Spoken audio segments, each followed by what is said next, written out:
Hello friends, welcome back to my channel.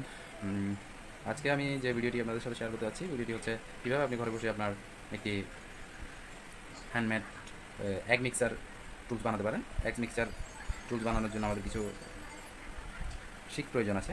আমরা rod বা শিক অনেক জন্য শিক বলে থাকি। তো আমরা অনেকেই সাইকেলের চাকার বা রিক্সার চাকার শিক দেখেছি, ওই ধরনের শিক হলে হবে, অথবা আপনি ছাতার রিংয়ের শিকও ব্যবহার করতে পারেন। আমি ছাতার রিংয়ের শিক নিয়েছি, কারণ ছাতার রিংয়ের শিকে কিছু হোল করা থাকে। তো হোলগুলো হচ্ছে আপনার এখান দিয়ে তার প্রবেশ করানো হয়। তো তাই আমি দুই পাশেই এই ধরনের হোল আছে। এই হোল আপনারা দেখতে পাচ্ছেন।